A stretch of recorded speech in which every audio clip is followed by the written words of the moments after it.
good morning to you. Good morning. And there you all are again. I come in and the same thing happens every Sunday. Into my knitting down here in front, and then I get up here and go, wow, there they are. Welcome, and I'm very glad, as always, to see you. This morning we are going to talk about how to pray without talking to God, and I'm basically just lifting the title off the book. We had a very lovely prayer workshop yesterday, or at least I thought so, and we talked about a lot of what was in this book. The prayer workshop was based on this book. So what I'm going to ask is, for those of you who were either at the prayer workshop or who have heard what I'm about to say before, I'm asking you to open your ears and open your heart and hear it from a different perspective. And why am I asking that? Because right now, in this moment, you are in a totally different consciousness than you were the moment before, or that you will be in the moment next. So it's very important that when we come to understand where we are in our truth, we're right here at this point of truth, in this point of time. And also, while we're considering this point of truth, consider the fact that you are divine. And some of you will say, oh boy, here we go. And some of you will say, yeah, tell me what I don't know. Again, new ears, you're listening with this particular point of consciousness. When I say we are of divine, I'm saying we are divine expressions. And when we pray very often, we don't necessarily pray from our divinity. We pray from our humanness. And what I would like to talk about this morning is how, if we come from our divinity when we pray, we are not talking at God or to God. We are co-creating in the divinity that we are, how and when and where we will change our thinking. What did we sing this morning? Our thoughts are prayers? Yes, our thoughts are prayers. And we are always praying. Think about that. Now put that into your hopper humanly. When you think the thoughts that you're thinking, you're always praying? Take a review of the thoughts you've thought thus far this morning. Some okay, not so okay, but they're all thoughts, right? So what I'm asking you to do is understand that when we pray from our divinity, we are not praying to something. We are taking the power that already exists within us and we are manifesting it. We are extrapolating exponentially, and we are appreciating what we already have. And what happens when you appreciate what you appreciate? It appreciates. So when you pray, I'm asking you first to consider how you pray, and to consider if you pray, and to just consider that. Those are questions, those are not judgments. What I'm suggesting, and what Martella Whitsitt suggests, is prayer is very, very powerful when we pray from our divine nature. When we absolutely understand that it is from our divine nature where the seat of power rests. And I'm not talking about power as in control. I'm talking as in the power to lift up consciousness, to expand awareness, to create and co-create and recreate substance, to really get in the prayerful driver's seat, if you will, of how we're going to live our lives, of how we're going to experience our lives. You know, there's that expression of, why did that happen to me? I would say, and Martella does this as well, it's not so much the answer of why this happened to me, it's how am I going to experience this happening to me? Because the answer to why is this happening to me really isn't relevant. It's one of those questions we kind of throw out when we're desperate. When we think if we put our focal point on why this happened to me, I don't really have to mess with or deal with how am I going to experience this in my life? How am I going to use this experience and make it a prayerful divine identity experience, as opposed to, why did this happen to me? I'm only human, which is a powerlessness that we simply hand over, and if you will, we hand over to the question. We get very busy asking, how did this happen to me? And you're handing over whatever prayerful consciousness, whatever sense of divine you have to your humanness, which really is a powerlessness. When we come from our divinity, we are coming from the power of God. And if you believe in the one presence, one power, everywhere present, and then naturally the next progression is we are divine expressions of that, well, my friends, think of it. If you were to put your energies, your thinking, and your prayer work into, I'm an expression of the divine, think of how that moves out the energy. Think of how that expresses the divine in our world, and think about how that affects everyone in your world. We talk a lot about bringing peace to the world. Well, you know the expression, well, be the peace you want to see in the world. Well, some of us say, well, how do I do that? One way to do that is through the power of prayer, and prayer that comes from your divine identity. The kicker is, and sometimes the key, we have to believe that we have a divine identity. And some of us just really resist that entire thought process. And I'm famous for also saying to folks, when we come to our 5 principles, you know, we can get on board with number 1. Most people can do that, and the all good part throws some people off. And you'll get into discussions about that. And then number 2 comes along, and oh, by the way, we're expressions of that oneness, of that wholeness. And people like to say, and then get right into principle 3, 4, and 5, because they're a little bit more how-to. They're a little bit more concrete. But when we start wrapping ourselves in an understanding that we are expressions of the divine, and each one of us is a unique expression, I've said this to you before, there'll never be another one of you like you are. So what are you going to do with that divine expression? Are you willing to take a look at your prayer work? Are you willing to take a look at your relationship to the God of your being? Now, many of us, and we talked about this yesterday, we have a God of our being, and it's the God of our youth or our childhood. And so the talk title today is Evolve Your God. In other words, take a look at your relationship to your God. Is it the God that was of your childhood or your youth? The God that you beseech to, that you pray to? In my case, I bartered with. You do this for me and I'll do that for you. And it was one of those things that on a good day it worked and I was real proud of myself, and on a very bad day and in a long dry spell I would say, wherefore art thou? I have this to give. What have you got to give to me? Do you see how that kind of a limited way of viewing God, while it serves at the time, and I'm not suggesting you actually throw the baby out with the bath as the expression goes, I'm suggesting that you simply take a look at your relationship to God and see if it could be evolved into a different way of being with God. And if you will consider that, then I'm going to also ask you to consider how you pray.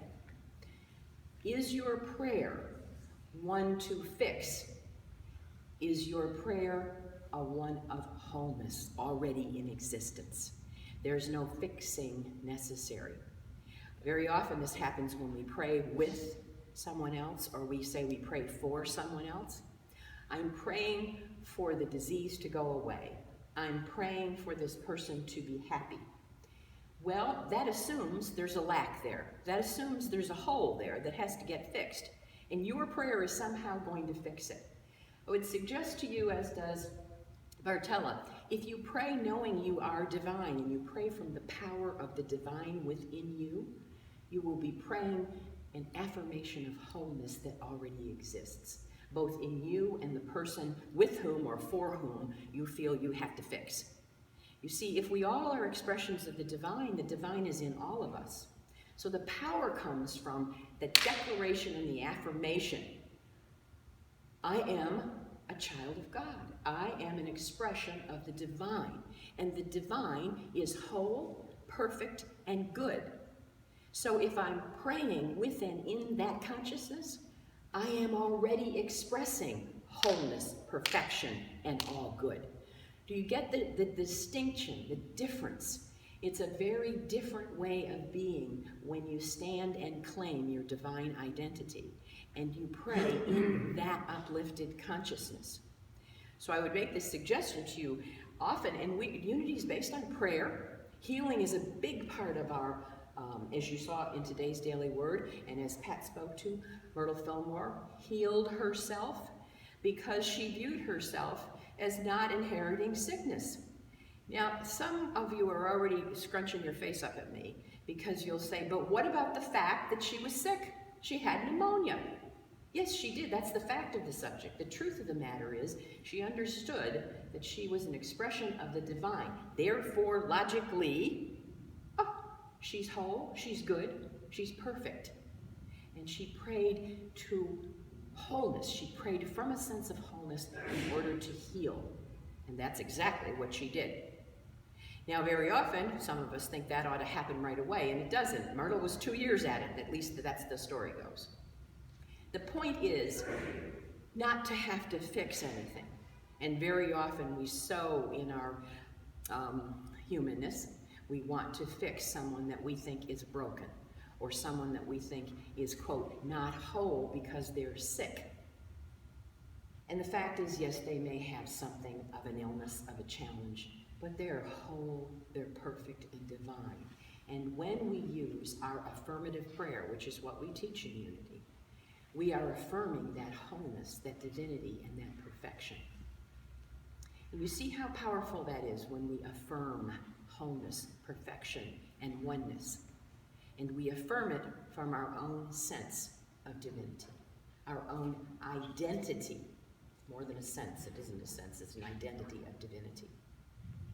I want to also mention to you the idea of when you speak prayer, when you pray from your identity, your divine self-identity.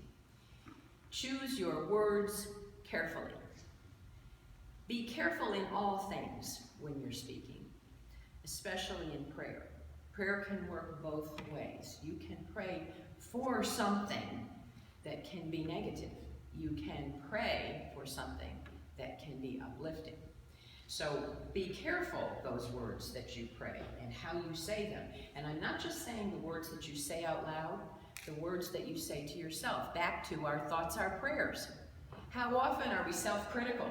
How often are we not the observer? We don't wear the world like a loose garment. No, we wear it like a new suit or a new pair of shoes that pinches like crazy. And the pinching is the self-criticism.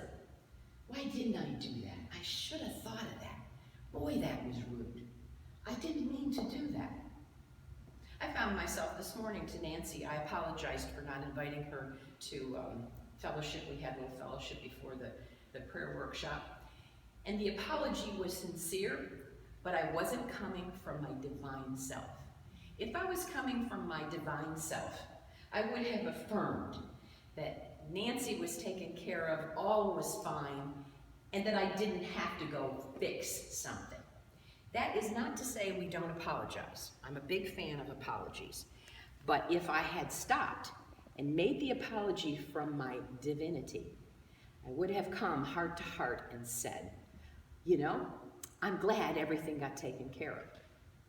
I'm glad, and I know that everything will be taken care of, more to the point, because I'm coming from a place of divinity. And how could it not be taken care of? All good, everywhere present. There it is. This is a lot to ponder. This is a huge way of looking at prayer, because all of us, I would guess, if we have been in any kind of faith tradition, we're taught to pray to God. We were taught to pray for something. And I'm suggesting, and Unity has suggested for many years, and now Martella in a new way of suggesting, to pray with someone from the consciousness of the divine. You're not praying for anything. You're already affirming what exists: divinity, wholeness, and perfection. And it's that complex and it's that simple. But it does take a fundamental belief in your own divinity. And that's very often where sometimes the rubber has a little trouble meeting the road. And why is that? Because some of us just can't get there. We don't hold ourselves up high. Some hold ourselves in contempt of a sort. We shortchange who we are because we allow that powerlessness of our humanity to take over. We say, yeah, I made a mistake. I shouldn't have done that. Okay. As a friend of mine says, and you've heard too, get on with it. We have a tremendous creative possibility that always exists internally if we affirm the divine. But when we get lost in that humanness, when we don't value ourselves, when we throw over our power to that self-critic, we are not coming from our divine self. The beauty of affirmative prayer, which is what we teach, is that you have a chance to choose again. You may have berated yourself this last minute, but now in this minute, we have a chance to affirm and to uplift. So we recreate, we co-create from our divinity. It's not taking back what you said. It's not denying what you said or felt or did. It's re-choosing in this moment to affirm divinity and to claim that truth, to be that truth and to walk that truth. Remember, when we talk about affirmative prayer and unity, we also teach you have affirmations and you have denials. And an affirmation usually comes after the denial. We're not talking psychological denial or affirmation. We are talking spiritual denial and affirmation. When you deny something spiritually, you release it. You affirm it doesn't have any more power over you. You let it go. It is a cleanse, if you will. And when you affirm, you have already cleared the space for the affirmation of a positive intention. And that's something that I was happy to hear Kathleen say this morning. We have prayer intentions. What are your prayer intentions? When we say the word intention, we are coming from the space of affirmation. We are not coming from a space of request. And yes, we use prayer requests all the time in unity. And I'm not saying anything negative, if you will, about that. But do you hear the difference between a request and an intention? When you set a prayer intention, you are affirming and declaring, this is my intention. This is my focus. I am placing all of my divine identity into this intention. When we say we have a prayer request, it's almost like, and I'm going to get in trouble for this, but that's okay because I see you over there with that camera jam. When we have a prayer request, it's almost like we say, please. Do you hear and feel the difference between please and I intend? Big difference, world of differences. Have I had my share of please? You betcha. Am I going to have more of my share of please? Yes. But I have a new way of being each time I can become aware as an observer of how I want to be in my world. I can re-choose, and I re-choose to come from my divine identity. I re-choose to affirm, to be here, to be now, to be fully present. And my prayers are affirming prayers that affirm my divine nature. And it is in affirming my divine nature, I know I am whole, I know I am perfect, and I know healing is already present. There's nothing broken. Okay. I don't think there's another point that I had to make here today. I really make sure sometimes when I get off like I do, that I want to make sure we've hit all the high spots. And there's one last high spot. We have a mission, all of us, and it's to be the highest, the best affirmative persons we can be. The best expressions of divinity that we can be. That is our mission. And so as the expression goes, do you choose to accept that mission? Do you choose to at least take a look at the mission? Because, my friends, it is an accountability and a responsibility. As I said to the prayer group yesterday, you now have a new piece of information for those of you that didn't go here. Or you have a different piece of information with a different perspective for those of you that already tell me that you know what I'm saying. And now comes the hard part. Now comes live it, walk it, be it, the fifth principle. Be careful how you choose what you think and how you pray. And I say that because I'm always in favor of prayer, except when it's used to just give over my power. When it's used to wrap myself in my big excuse as to why I can't or won't come from my divinity. I think that about does it for this morning. I'm ready for any questions or comments, so come at me. I love this particular kind of co-creation because I can already feel the jumbling in the seat. I can already see the antsiness, but that's okay. That's how we co-create. It sometimes gets a little bit rocky and rolly. Okay, thank you.